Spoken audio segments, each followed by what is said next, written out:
Bienvenue sur Infos Express, la chaîne qui vous donne l'essentiel de l'actualité, sans détour et sans perdre de temps. Aujourd'hui, deux sujets brûlants qui concernent directement des millions de francophones.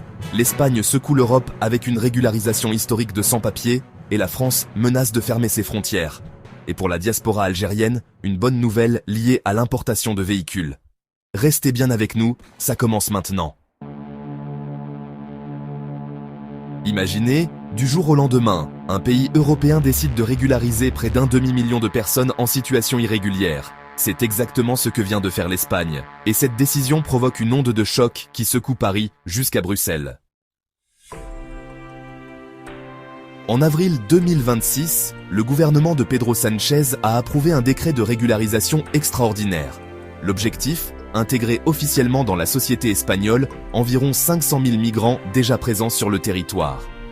Pour en bénéficier, les personnes concernées doivent prouver leur présence en Espagne avant le 1er janvier 2026, justifier d'au moins 5 mois de résidence continue et présenter un casier judiciaire vierge. Madrid justifie cette décision par des raisons économiques très concrètes. L'Espagne vieillit, manque de main-d'œuvre et en a besoin pour maintenir sa croissance. La ministre espagnole chargée de l'inclusion a d'ailleurs rappelé que 43% des emplois créés depuis la réforme du travail ont été occupés par des étrangers. Pour le gouvernement Sánchez, c'est une mesure de bon sens, sociale, politique et économique. Mais à Paris, ce plan fait l'effet d'une bombe. Bruno Retailleau, candidat des Républicains à la présidentielle française de 2027, monte immédiatement au créneau. Sur le plateau de LCI, le 20 avril 2026, il prononce des mots forts. Il veut, je cite, « mettre l'Espagne au banc des nations européennes ». Rien de moins. Sa crainte est précise, que les nouveaux régularisés espagnols, munis de papiers en règle et libres de circuler dans l'espace Schengen, choisissent de traverser la frontière pour s'installer en France. Pour l'en empêcher, il réclame le rétablissement des contrôles aux frontières franco-espagnoles. Une mesure que la France applique déjà partiellement, grâce à l'article du Code des frontières Schengen, autorisant les contrôles face à une menace grave pour l'ordre public. Une disposition actuellement prolongée jusqu'au 30 avril 2026. Mais est-ce légal ? L'Union européenne peut-elle bloquer l'Espagne ? La réponse est non, du moins selon les experts. L'agence de fact-checking de la télévision publique espagnole RTVE l'a clairement établi. La régularisation est une compétence souveraine de chaque État membre. Bruxelles ne peut pas l'interdire, tant que l'Espagne respecte ses obligations Schengen.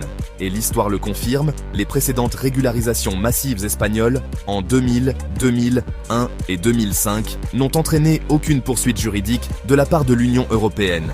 Ce que Retailleau cherche, c'est avant tout un positionnement politique fort, à un an de la présidentielle.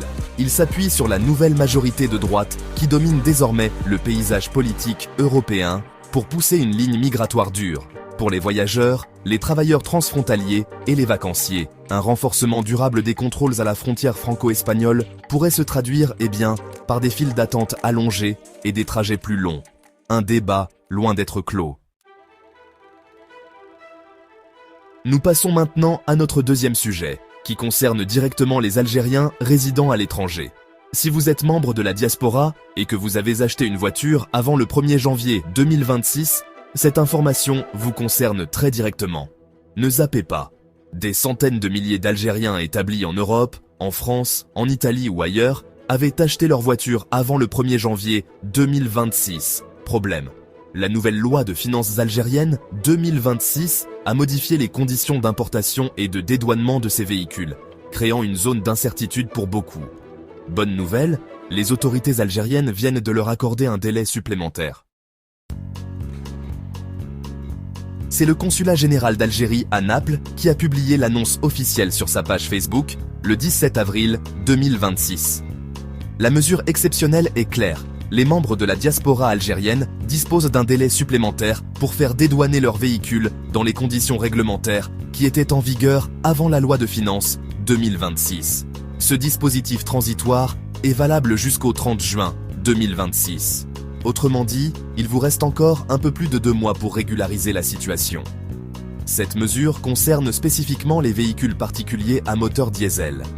Elle s'inscrit dans le cadre du dispositif dit de changement de résidence, le fameux CCR, qui permet aux Algériens rentrant au pays d'importer leurs véhicules personnels dans des conditions avantageuses.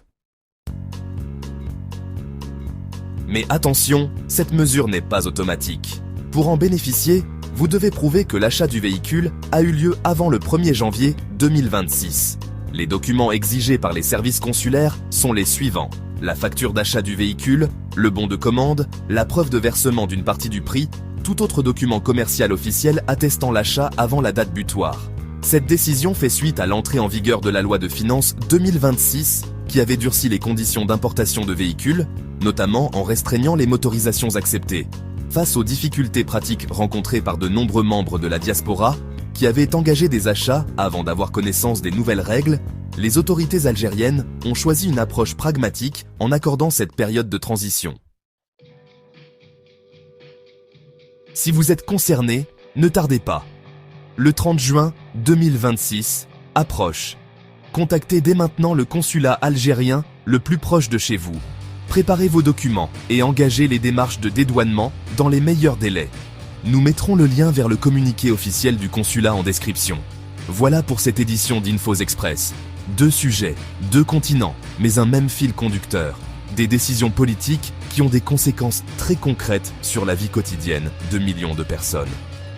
L'Europe face aux défis migratoires d'un côté, la diaspora algérienne qui cherche à naviguer entre 2 systèmes réglementaires de l'autre.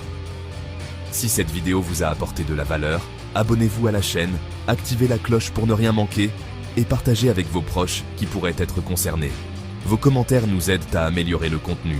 Dites-nous ce que vous pensez de ces 2 sujets juste en dessous. À très bientôt sur Infos Express. L'info, vite et bien.